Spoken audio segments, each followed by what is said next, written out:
I like DA a quick got fuck. that I'm a dope. sick fuck. I like a quick fuck. Sick fuck. I like a quick fuck. I like my quick fuck. I buy you. Honestly, this shit is just about how I'm a dumbass bitch. A lot of tea in this video says. This is the time I went on a Tinder date and could have died. Probably should have died. And I had to like run for my life. Run for my life from the cops. Sip. Let me just talk about the whole reason why I got Tinder in the first place. I have like a whole bunch of internet friends. And like I'm in this big group chat. So some of the girls on there, like we were talking and shit. And she was just talking about her Tinder matches and yada yada. And I was like, you know, let me get Tinder with you, like swipe with you, like just some entertainment, like something to do. I was fucking bored. Like I had just broken up with my boyfriend like 2 weeks prior. So like it wasn't nothing serious. Like I just wanted some entertainment. So I got Tinder and was swiping with them, whatever. I found this kid who had super liked me. And fuck, what to call him? I found this kid, his name was Tom. He had super liked me.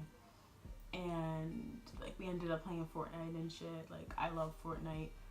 I play every day type shit. And I was trying to plug my Fortnite to get these niggas to carry me to some wins.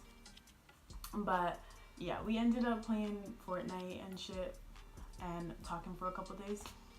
And then I was like, you know, like we should hang out. Like I initiated it and I don't really know why.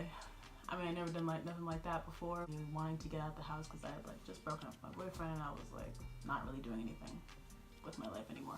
He was like, yeah, like bet, like we'll hang out. I told him to think of what to do when we hung out. So then like the next day or 2 days after that or something like that, he texted me again and he was like, do you like adventures? And I was like, you know, like what type of adventures? And he was like, we should go to the abandoned asylum. So like maybe like 20 minutes away from my house, there's this abandoned asylum that's like everybody knows, like supposedly haunted or whatever, and like all these teenagers go there. I don't know, it's just something to do, I guess. There's not really much to do around here. I don't like scary stuff. I don't like scary movies. Like none of that is really for me. But I had just gone a couple days prior with my like close friends. So, and I had a really good time. So I was like, yeah, bet, like let's go. Cause I enjoyed myself a couple days ago. And I don't drive. So he offered to come pick me up. And then like when the day came and like when he was asking me for my like where to pick me up and everything, then I kind of like thought to myself and I was like, I'm going to an abandoned asylum and I don't know who he is, like a random ass stranger. Like we only had talked for maybe, I don't even know, like at this point it maybe been, I don't even know if it had been a week, to be honest. That is so bad. I didn't tell my address. I told him like the first house on my street or something like that, and I just walked over there because I was at least a little bit smart. So he picked me up. It was fine, whatever. When we got to the asylum, when we got out of the car, we were walking to the asylum. He was like, you know, just tell me about how he always comes strapped. He was like, you know, I always got weapons on me. He pulled out this big ass knife and a tomahawk, and he was like, pick a weapon of your choice. And I'm just looking at him like, what do I need a weapon for? Like I was so shook. And I was like, in my head, my logic was like, I felt like he wouldn't be offering me a weapon if he was gonna kill me. So I declined the weapon. Like, I don't know what I fucking need a knife for. I don't know what I need a tomahawk for. Like, I'm good. I'm straight. There was this one building that had like mad graffiti in it, like nice ass graffiti. So I had brought spray paint. We tagged the place where we were looking through it. It was nice. We were exploring it. It was fun, whatever. We go to the second building, which was like the old asylum. We found files of like the patients who stayed there. We found some beds, but I feel like it was probably a homeless person's bed, but whatever. We already went to the one building that has like the movie theater and the bowling alley and the pool where that stuff was. And then we went to the old asylum that burned down. And then we were walking from the old asylum to the new asylum. As we were walking there, I noticed like a car was like driving kind of slow, and like we just looked at each other and we were like, we know like to turn around because it's private property, it's trespassing. If you go there, like you're not allowed to be there. We're walking and he's like, listen, if they get out the car, we have to run. And I was like, okay. He turns around and he was like, yeah, run.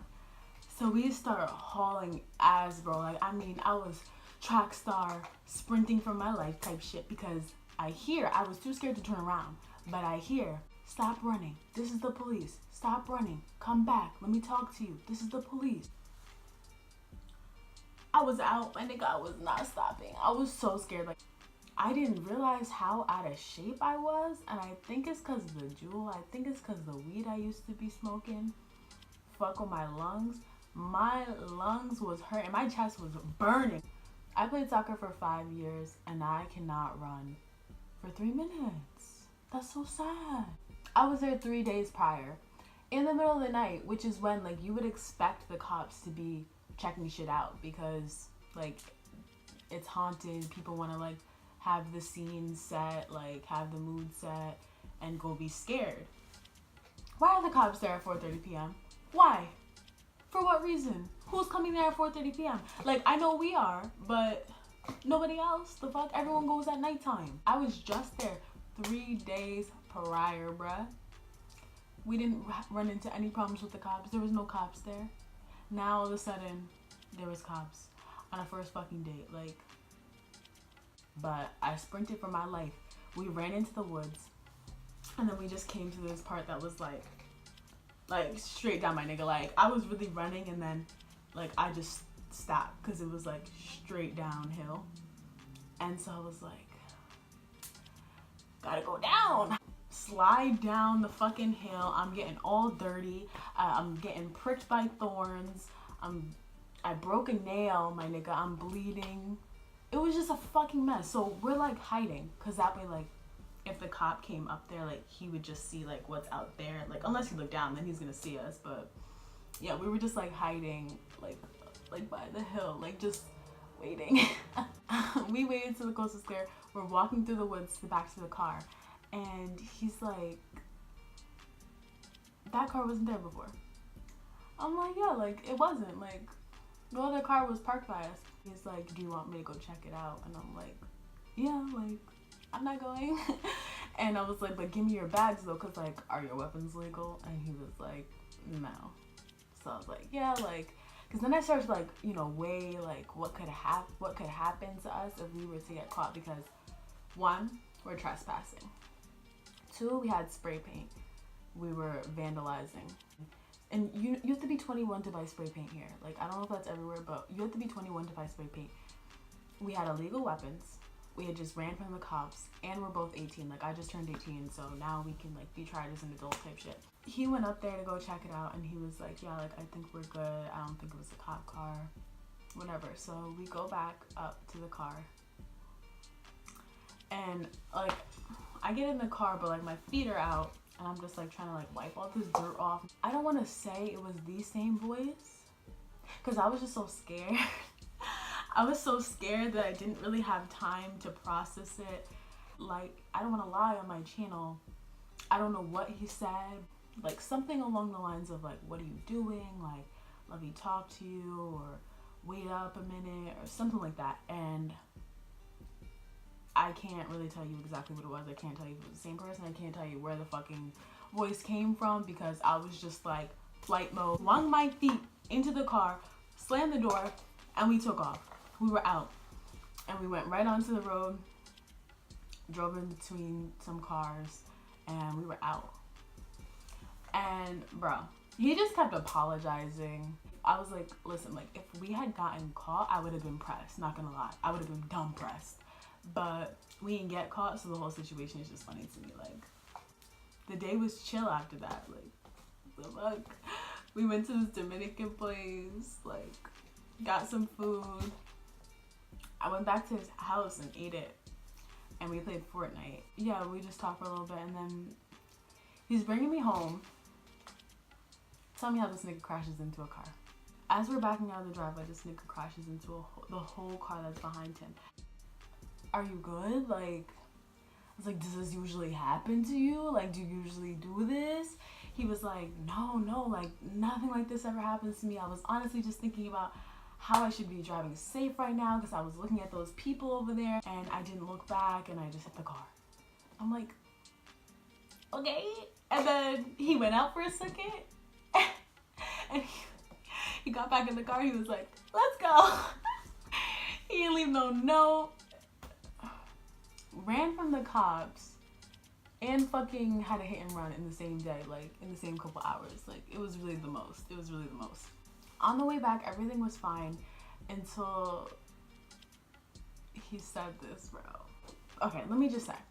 He had a picture, his like first picture on Tinder was him like shirtless, like sitting up like smoking, and he had handcuffs and shit. Like, it was just mad weird, mad random. Not until 10 minutes away from my house he wants to bring this shit up. He was like, yeah, so I put that picture first as a little hint, you know, as a little preview of what I be doing. And I'm like, And he was like, yeah, like, I don't know if you noticed, in my room I have those 3 poles. And I was like, I was so confused, bro. Like, I ain't noticed no poles. I was like, I don't know what you're talking about. He was like, okay, well, I have these 3 poles in my room that I chain people up to. That's interesting. That's interesting. Can't say that I've done that before. That kind of intimidates me. And people are into what they're into. I just don't know if I'm into that. That's a little much. Yeah, he brought me back home. Everything was fine. He didn't try anything. But I made so many dumb mistakes. Like, at so many points in the story, like, something could have happened to me. Like, I could have died. I could have got arrested. I could have fucking got raped. I could have fucking got chained up. Like, no, I'm not with the shits, bruh. That was that. Tom, he was a cool guy, bruh. When I got home, my friends, my internet friends, they were like so mad at me. It's like, you didn't think about your brother. You didn't think about your mother when you went out there, because you could have died and they would have been without you. And then that really like hurt me. My brother's 2 years old, so I was like, oh shit, like, you're right. I was so dumb. I really could have died. Something could have happened to me so many times. Don't do what I did. Make sure you Uber. Actually, fuck that. Make him pay for the fucking Uber. Do not go to an abandoned place. Do not go to his house. Go to a public place with lots of people. I'm out this bitch.